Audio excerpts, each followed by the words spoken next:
وہ ہمارے ایک دانش والے ہیں، انہوں نے مضمون لکھا، کئی باتیں بڑی پسند آتی ہیں۔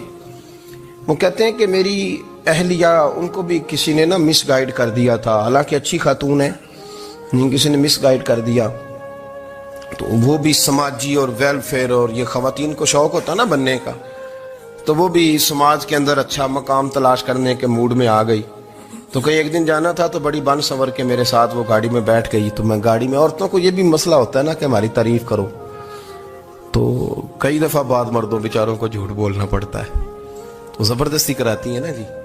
تو اس میں گنجائش بھی دی ہے شریعت نے گنجائش دی ہے کہ کبھی بیوی کو راضی کرنے کے لیے خلاف واقعہ بات کرنی پڑے تو کر لینی چاہیے، تو وہ کراتی بھی ہیں۔ 3 موقع پر خلاف واقعہ بات کرنے کی اجازت ہے، واقعہ کے خلاف بھی آپ بات کر سکتے ہیں۔ جنگ کے موقع پر 2 لوگوں کو صلح کرانے کے لیے اور بیوی کو راضی کرنے کے لیے کر لیں کوئی ایسی بات، بے شک اپنی طبیعت پہ جبر کر کے کر لیں، گنجائش ہے، اجازت ہے۔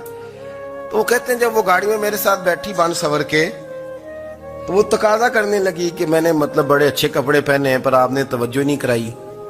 وہ سیانا بندہ تھا، وہ چاہ رہا تھا کہ میری خاتون سمجھ جائیں۔ وہ کہتے ہیں مجھے پتا تھا کہ بیچاری مس گائیڈ ہو گئی ہے، دل کی بڑی اچھی ہے، سیانی ہے، لیکن اس کو نا کچھ خواتین نے، کچھ لوگوں نے مل کے اس کو ذہن غلط کر دیا ہے کہ سماج میں نکلو، باہر جاؤ، کام کرو، فلاں کرو، اپنی مرضی سے جیو۔ تو میرے ساتھ گاڑی میں بیٹھی کہیں جانے کے لیے، تو مجھ سے کہنے لگی کہ آپ نے میری طرف توجہ ہی نہیں کی، آپ نے کوئی ذکر ہی نہیں کیا کہ میں کیسی لگ رہی ہوں۔ تو وہ کہتے ہیں میں نے اسے کہا کہ اگر تو ناراض نہ ہو تو پھر میں صحیح والی تعریف کر دوں۔ تو اس نے کہا کہ آپ کر دیں۔ تو کہتے ہیں میں نے درد سے اور خلوص سے اپنی بیوی سے کہا، خلوص کے ساتھ میں نے کہا میں تو روز گھر ہوتا ہوں، روز شام کو گھر ہوتا ہوں، اگر تو میرے لیے تیار ہوتی تو میں تیری تعریف کرتا، لیکن آج تو باہر جانے کے لیے تیار ہوئی ہے، تو پھر ان سے تعریف کی امید رکھ جن کے لیے تو نے تیاری کی ہے۔ میرے لیے تیاری کرتی تو میں تو ہر شام تیرے پاس ہوتا ہوں۔ کہتے وہ میرے لفظوں میں درد تھا تو وہ بھی رو پڑی، کہنے لگی آپ گاڑی روک دیں، مجھے باہر جا کے کسی کو راضی نہیں کرنا، میں نے اسے راضی کرنا ہے جس کو رب کریم نے میرا شوہر بنایا ہے اور میرے لیے منتخب کیا ہے، میرے ماں باپ کو۔ میں واپس لوٹتی ہوں۔ یہ ایک پہلو ہے سلگتا ہوا، اس کو سمجھا جائے۔ عورت کو ویسے بھی قابو کرنا بڑا آسان ہوتا ہے۔ اعلیٰ حضرت بریلوی رحمۃ اللہ علیہ فرماتے ہیں بیٹیاں نازک شیشیاں ہوتی ہیں، ان کو تو ذرا سی چوٹ لگے تو ٹوٹ جاتی ہیں۔ دیکھیں کتنا بڑا جملہ کہا بریلی کے امام، نازک شیشیاں، ذرا کوئی آدمی گمراہ کرتا ہے، ذرا خراب کرتا ہے۔ اب دیکھیں نا، یہ جو بچیوں کو بچے مس گائیڈ کرتے ہیں، انہیں بڑے بڑے خواب دکھاتے ہیں، وہ بیچاری ماں باپ کو چھوڑ کے، بہن بھائی کو چھوڑ کے اس کے ساتھ شادی کرتی ہے، پھر جو اس کا بعد میں حشر ہوتا ہے، آپ ادلیاں نو سردار پہن تکے تے شرما والیاں نو جھوٹے ڈولیاں دے۔ پھر وہ بیچاری ماں باپ رکھتے نہیں، وہ ظلم کرتا ہے، تو کتنی بڑی تکلیف میں وہ بچی آ جاتی۔ نازک شیشی ہوتی ہے نا تو ٹوٹ جاتی۔ یہی حال اب جدید خواتین اور یہ جو کچھ اینکر پرسن ہیں، یہ اصل میں نا یہ آپ کو سیاست سکھاتے ہیں، لیکن یہ مادر پیدر آزاد لوگ ہیں، بالکل آزاد۔